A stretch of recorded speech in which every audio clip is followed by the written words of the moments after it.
Hey BookTube, it's time for a November wrap-up. Ho, ho, ho. Last time I did a wrap-up, I got through about half of November, so now I want to tell you about the other half. It was a pretty good reading month in terms of contemporary new adult and just contemporary in general, so let me tell you what I read. First up, I buddy read Amy and Roger's epic Detour with Joe over at Retired Book Nerd. Jo is a wonderful, wonderful person and so comprehensive in her reviews, and if she tells you why she likes something, you get all the reasons why that you should like it too. So she's wonderful. Please go check her out. We read this together and I listened to it on audio, and then Jo said you really should get the book and look at the book because it has all kinds of kind of illustrations and just little snippets of things from the things that happen in the book. And I think I want to own this book because of that. I listened to it on audio. It was narrated by Suzy Jackson. And Suzy Jackson had a very young voice. It was very appropriate for the character of Amy. And I think she did probably a fairly good job of distinguishing between the characters, doing the different voices. I was pretty pleased with her narration. I think that it added to the story, so that was good. She told the story well.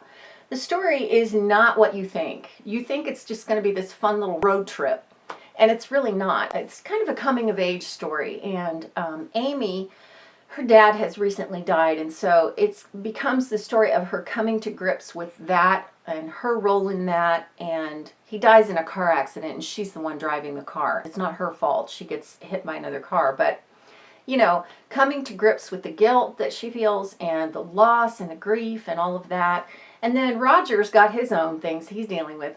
And, this is not a romance. I thought it would be, but nope, it really is not. There's a little bit of romantic stuff that happens at the end of the book, but really, the book is not about that. So I really liked it. I liked reading it with Jo. I loved the narration and the audio, and I gave it 4 stars.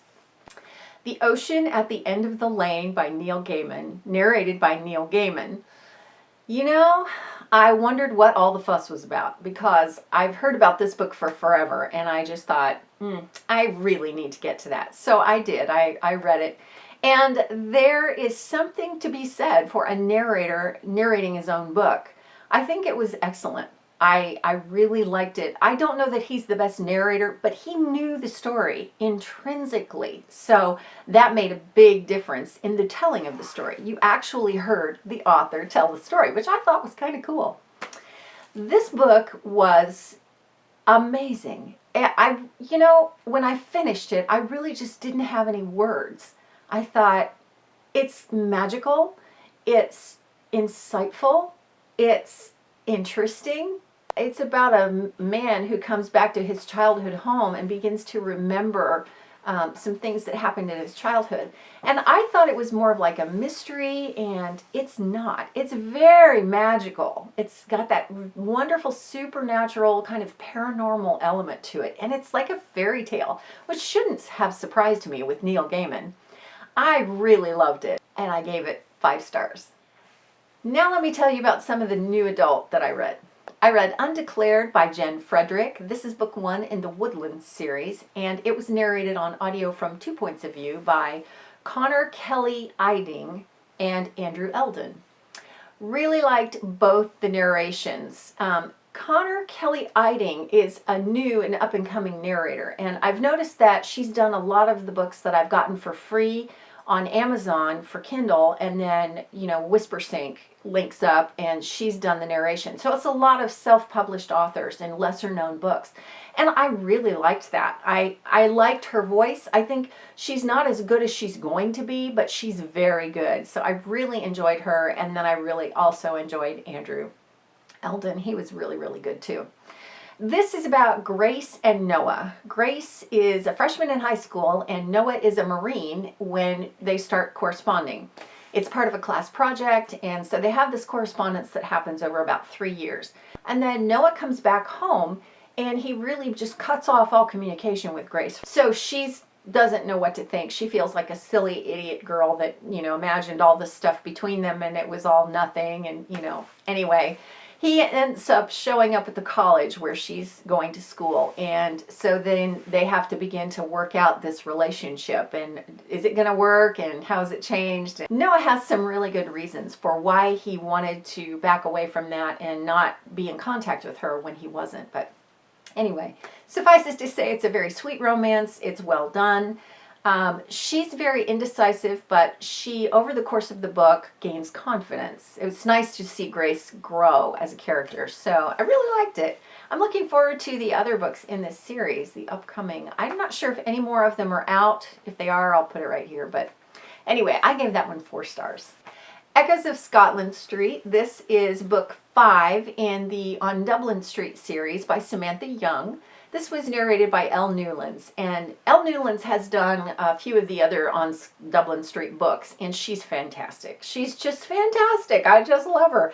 She's Scottish, so she's got that whole thing down. She does a really good American accent. I was very impressed with that. This is the story of Cole and Shannon, and Cole is the younger brother of a character a couple of books ago. And so he was very young during those books, and so time has passed, and now we're picking up the story of his life. And I liked this one a lot. I think that Samantha Young is just a good storyteller. I really enjoyed that part of it, and I loved, being told the story by Elle Newlands.